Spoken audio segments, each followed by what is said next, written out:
Have you ever felt like you're living someone else's life? Like there's an invisible script you're forced to follow, a role you didn't consciously choose but play out day after day?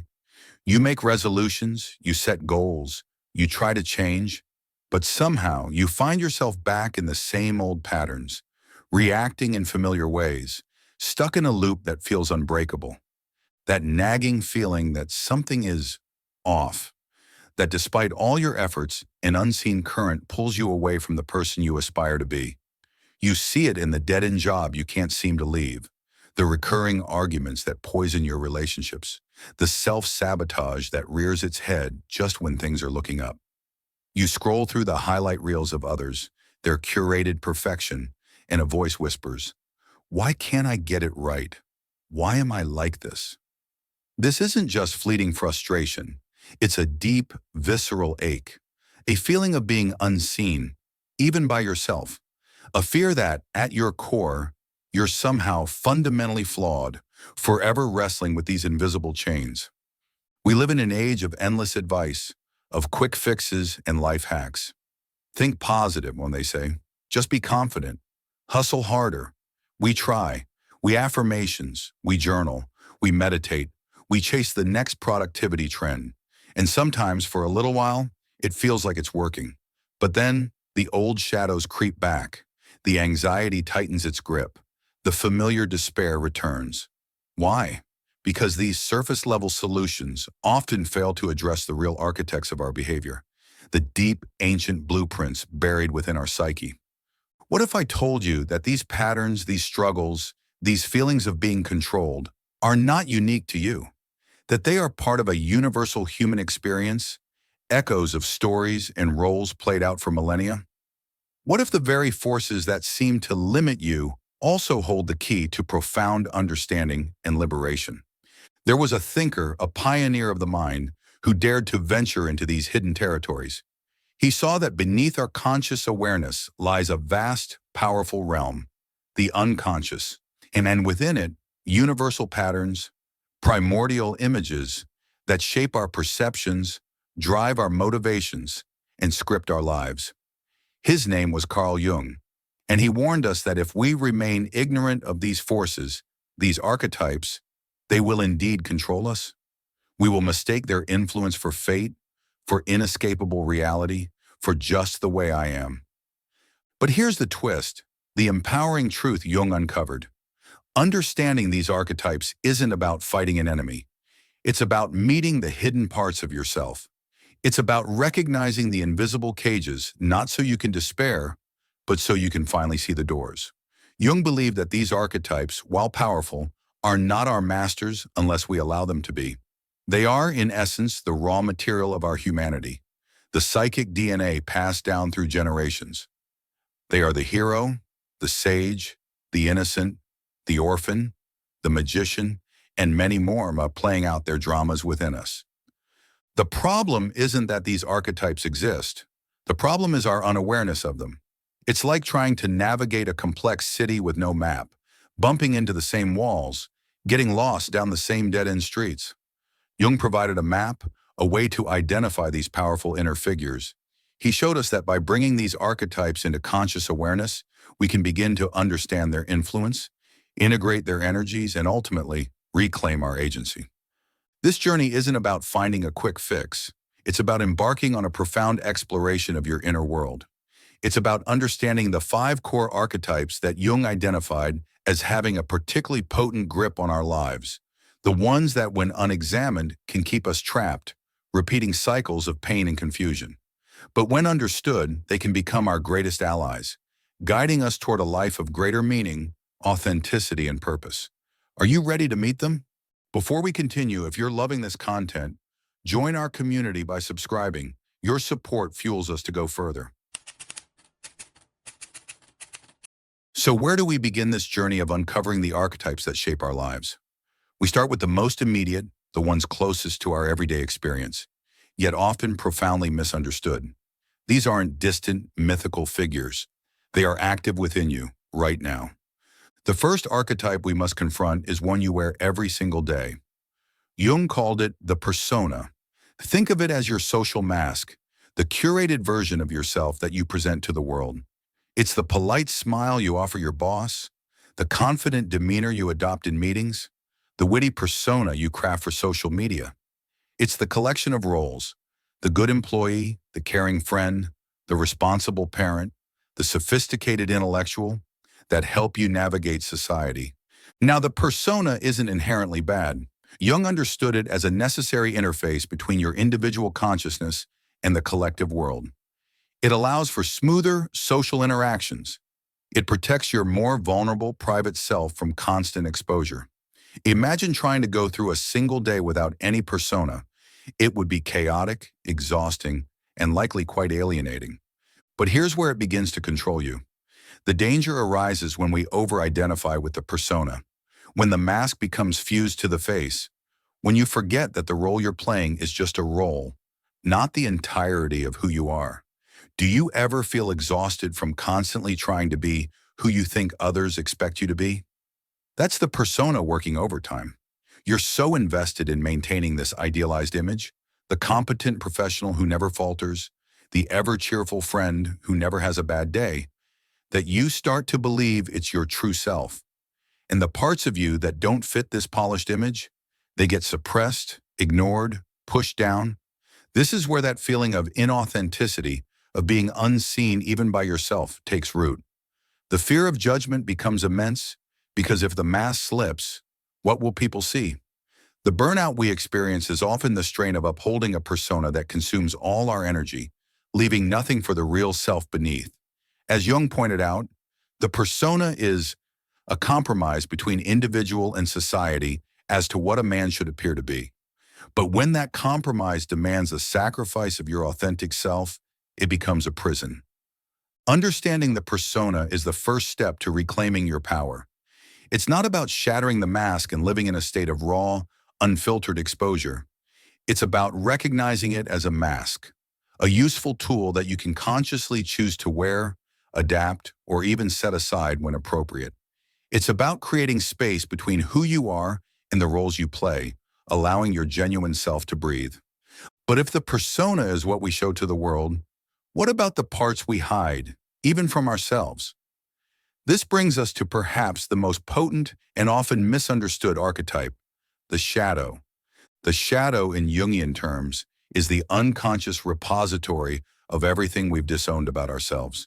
It's all the traits, impulses, desires, and experiences that our conscious mind, our ego, and our persona deem unacceptable, shameful, or too painful to acknowledge. It's the anger you were told was unladylike, the vulnerability you learned was weak, the ambition you felt was selfish, the creative urges you dismissed as impractical. These don't just disappear, they are relegated to the darkness of the shadow.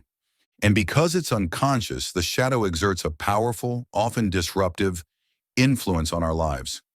Have you ever had an inexplicably strong negative reaction to someone? Or found yourself engaging in self-sabotaging behaviors, even when you desperately want to succeed? Have you ever been shocked by an outburst of anger or a sudden, dark thought that seems to come from nowhere? That's often the shadow making its presence known. When we deny these aspects of ourselves, they don't go away. They gain power in the dark. They project outwards. We start seeing our own disowned flaws, our anger, our insecurities, glaringly in other people. "It's not me, it's them," becomes our mantra, while all along we are wrestling with our own unacknowledged darkness. This is the psychological concept of projection, a defense mechanism where we attribute our own unacceptable feelings or qualities to others.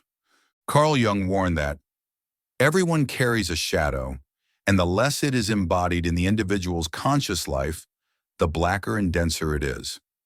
He didn't see the shadow as purely evil, though. Far from it. He saw it as a source of immense vitality, creativity, and authenticity. Within the shadow lie our buried strengths, our repressed talents, our raw, untamed energy. The very parts of us we've rejected often hold the key to our wholeness. The work, then, isn't to destroy the shadow, an impossible and undesirable task. The work is to turn and face it, to gradually, courageously bring its contents into the light of consciousness. By acknowledging and beginning to integrate your persona and your shadow, you start to dismantle the invisible cages.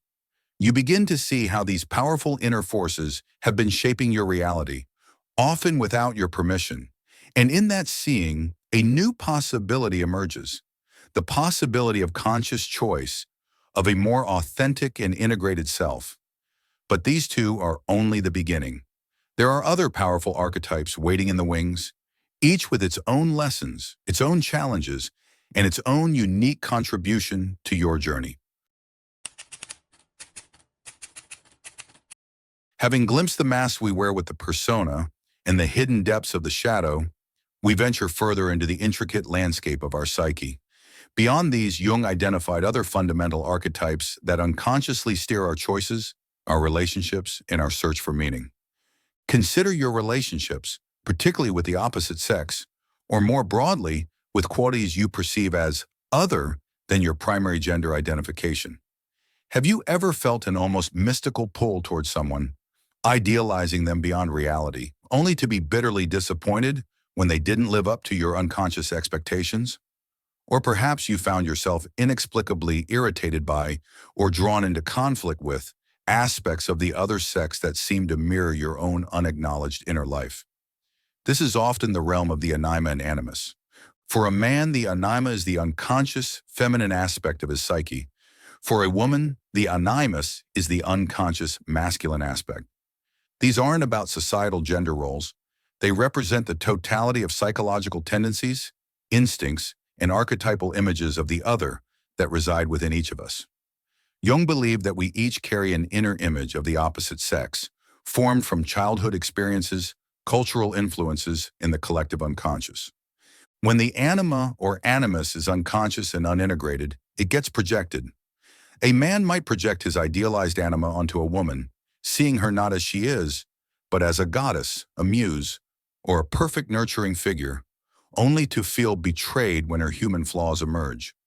A woman might project her animus onto a man, seeking a hero, a towering intellect, or an all-powerful authority, and then struggle when he reveals his vulnerabilities or fails to meet these heroic standards.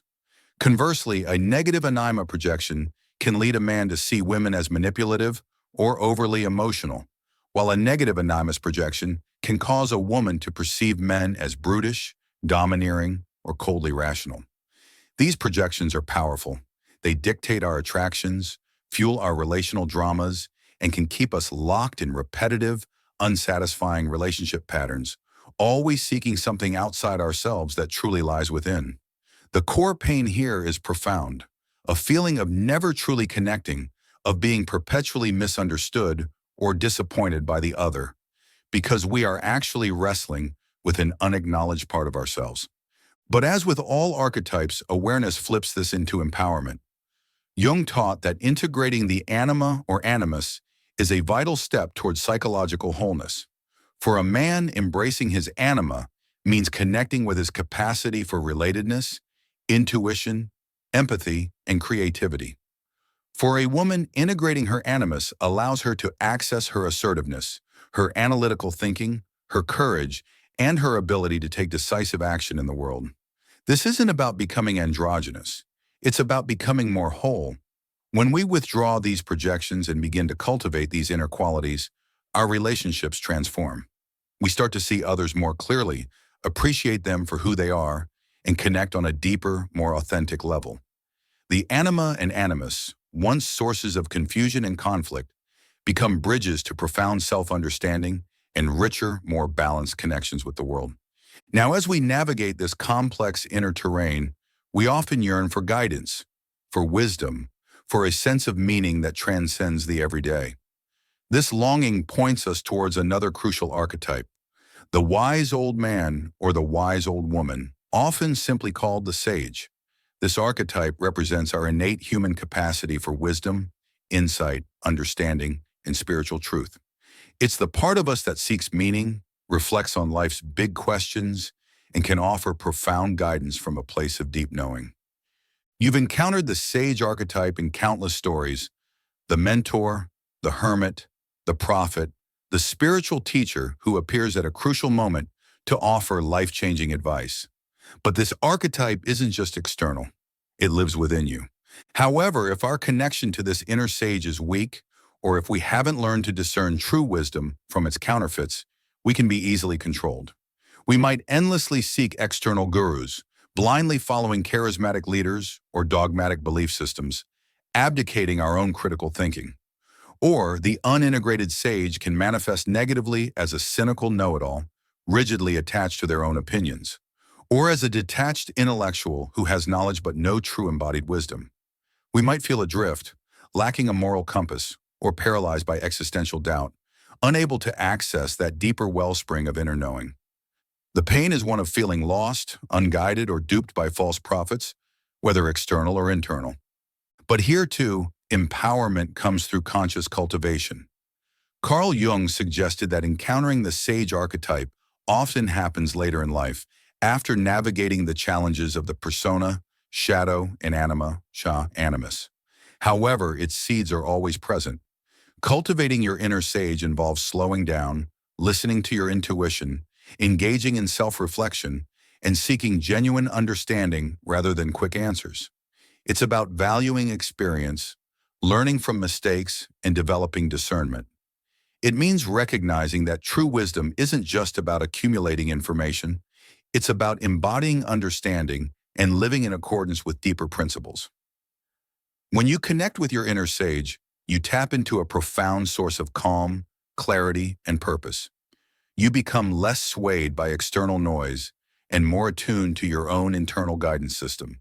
These archetypes, the persona, the shadow, the anima, animus, and the sage, are not just abstract psychological concepts. They are living energies within your psyche.